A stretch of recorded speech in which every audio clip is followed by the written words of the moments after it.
Les caractéristiques des fissures. Cette vidéo est un extrait du kit Fissuration, un outil innovant édité par la société Coup de pouce SAS, et qui a pour but d'aider les propriétaires de maisons sinistrées dans la résolution de leurs sinistres. Pour vos échanges avec les entreprises de travaux, experts et assureurs, il est utile d'utiliser un vocabulaire précis et aussi de comprendre les termes utilisés. Voici les principaux termes portant sur les caractéristiques des fissures. Fissure structurelle. Une fissure structurelle est une ouverture dans la structure d'un bâtiment. Lorsque la superstructure et notamment les murs porteurs ont subi des tensions, jusqu'à la rupture mécanique des matériaux, des fissures structurelles apparaissent. Une fissure structurelle provient souvent d'une problématique de sol instable, mais ce n'est pas l'unique cause possible. Fissure de faïençage. Une fissure de faïençage est une fissure très fine et peu profonde, souvent en forme de toile d'araignée, qui se produit généralement à la surface d'un matériau comme un enduit ou un revêtement de peinture. Elle est souvent due à des variations de température, d'humidité ou à des contraintes mineures et ne représente généralement pas un risque pour la structure du bâtiment. Fissure en escalier.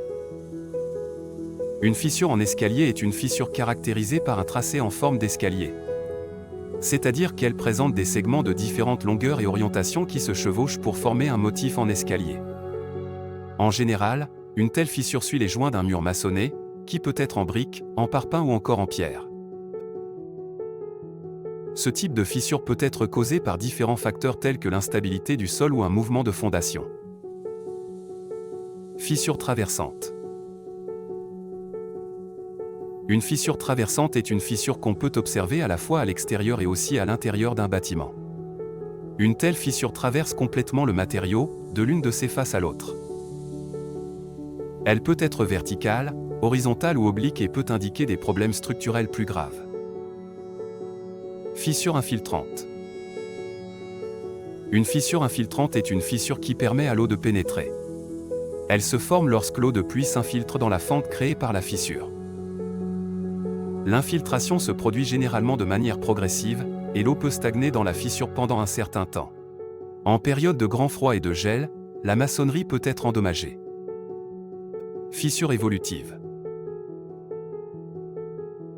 Une fissure évolutive est une fissure qui continue de s'agrandir avec le temps. Elle peut être causée par des mouvements structurels, des phénomènes climatiques ou encore des défauts de construction. Les fissures évolutives nécessitent une surveillance régulière pour évaluer leur évolution et prendre des mesures correctives si nécessaire. Si cette vidéo vous a permis d'en apprendre davantage sur les fissures, nous vous remercions de mettre un j'aime et de vous abonner à notre chaîne YouTube.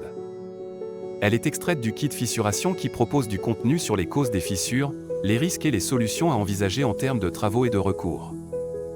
Pour y avoir accès, rendez-vous sur www.fissuration.fr/kit.